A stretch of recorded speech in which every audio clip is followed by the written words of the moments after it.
ఎన్నో వివాదాలు, నిరసనలు, ఆందోళనల మధ్య ఎట్టకేలకు వక్ఫ్ సవరణ బిల్లు 2024కు లోక్సభ ఆమోదం తెలిపింది. చర్చ, తదుపరి ఆమోదం కోసం వక్ఫ్ బిల్లు గురువారం రాజ్యసభ ముందుకు రానుంది. మోదీ సర్కారు ప్రతిష్టాత్మకంగా తీసుకున్న ఈ బిల్లుకు అనుకూలంగా 288, వ్యతిరేకంగా 232 ఓట్లు పడ్డాయి. ఈ కొత్త బిల్లు వక్ఫ్ ఆస్తులను ఇంకా మెరుగ్గా వాడుకోవడానికేనని కేంద్రం చెప్తుంటే, ఈ సవరణలతో వక్ఫ్ ఆస్తులను స్వాధీనం చేసుకోవాలనే కుట్రతో కేంద్రం వ్యవహరిస్తోందని ముస్లింస్, వారి మద్దతుదారులు అంటున్నారు. ఈ నేపథ్యంలో అసలు వక్ఫ్ చుట్టూ ఉన్న వివాదాలేంటో చూద్దాం.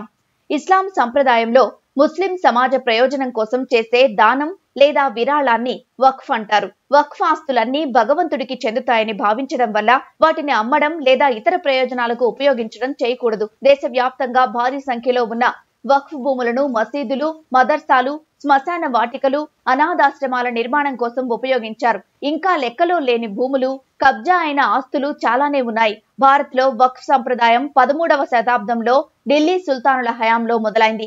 స్వాతంత్ర్యానంతరం తొలిసారిగా 1954లో వక్ఫ్ చట్టాన్ని పార్లమెంట్ ఆమోదించింది. ఆ తర్వాత ఈ చట్టాన్ని రద్దు చేసి వక్ఫ్ బోర్డుకు మరిన్ని అధికారాలు ఇస్తూ 1995లో కొత్త వక్ఫ్ చట్టాన్ని పార్లమెంట్ ఆమోదించింది. ఏ ఆస్తినైనా వక్ఫ్ ఆస్తులుగా ప్రకటించే అపరిమిత అధికారాలను వక్ఫ్ బోర్డులకు కట్టబెడుతూ 2013లో మరోసారి అప్పటి కాంగ్రెస్ ప్రభుత్వం కొత్త చట్టం తీసుకొచ్చింది. ప్రస్తుతం ఉన్న వక్ఫ్ చట్టం ప్రకారం రాష్ట్ర స్థాయి వక్ఫ్ బోర్డులు నిర్వహించాలి. ఈ బోర్డులో ప్రభుత్వం నియమించే వ్యక్తులతో పాటు ముస్లిం ప్రజా ప్రతినిధులు, స్టేట్ బార్ కౌన్సిల్ సభ్యులు, ఇస్లామిక్ స్కాలర్లు, వక్ఫ్ ప్రాపర్టీస్ మేనేజర్లు ఉంటారు. ప్రస్తుతం దేశం మొత్తం మీద 9.4 లక్షల ఎకరాల పరిధిలో 30 వక్ఫ్ బోర్డులున్నాయి. దాదాపు 8,80,351 వక్ఫ్ ఆస్తులు ఉన్నాయి. వీటి విలువ 1,20,00,000 కోట్లు ఉంటుందని అంచనా.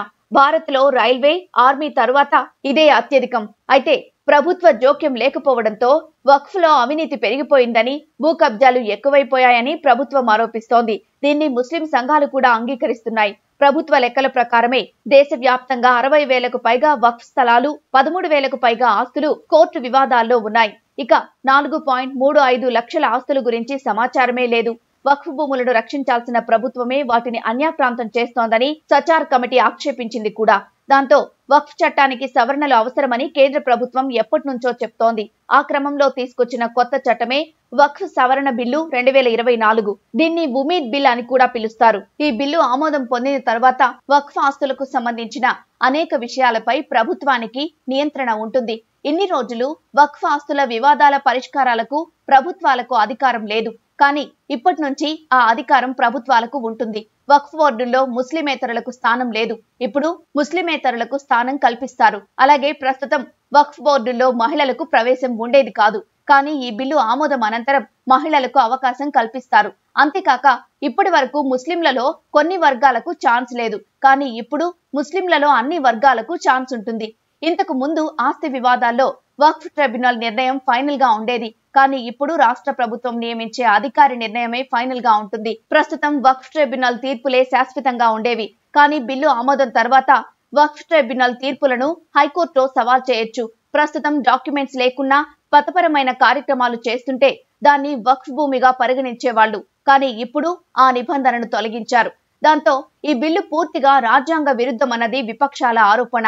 దీన్ని వక్ఫ్ భూములను ముస్లిం నుంచి లాక్కునేందుకు మోదీ సర్కార్ కుట్రగా మజ్లిస్ వంటి పార్టీలు అభివర్ణిస్తున్నాయి. అయితే ఈ బిల్లును ప్రవేశపెట్టడంతో వక్ఫ్ సంబంధిత వివాదాలను పరిష్కరించడం సులభమవుతుందని ప్రభుత్వం చెప్తోంది. అలానే వక్ఫ్ ఆస్తులని సమర్థవంతంగా వినియోగించడానికి, సామాన్య ముస్లింస్ కి కూడా సాయం చేయడానికే ఈ సవరణ అని కేంద్రం చెప్తోంది.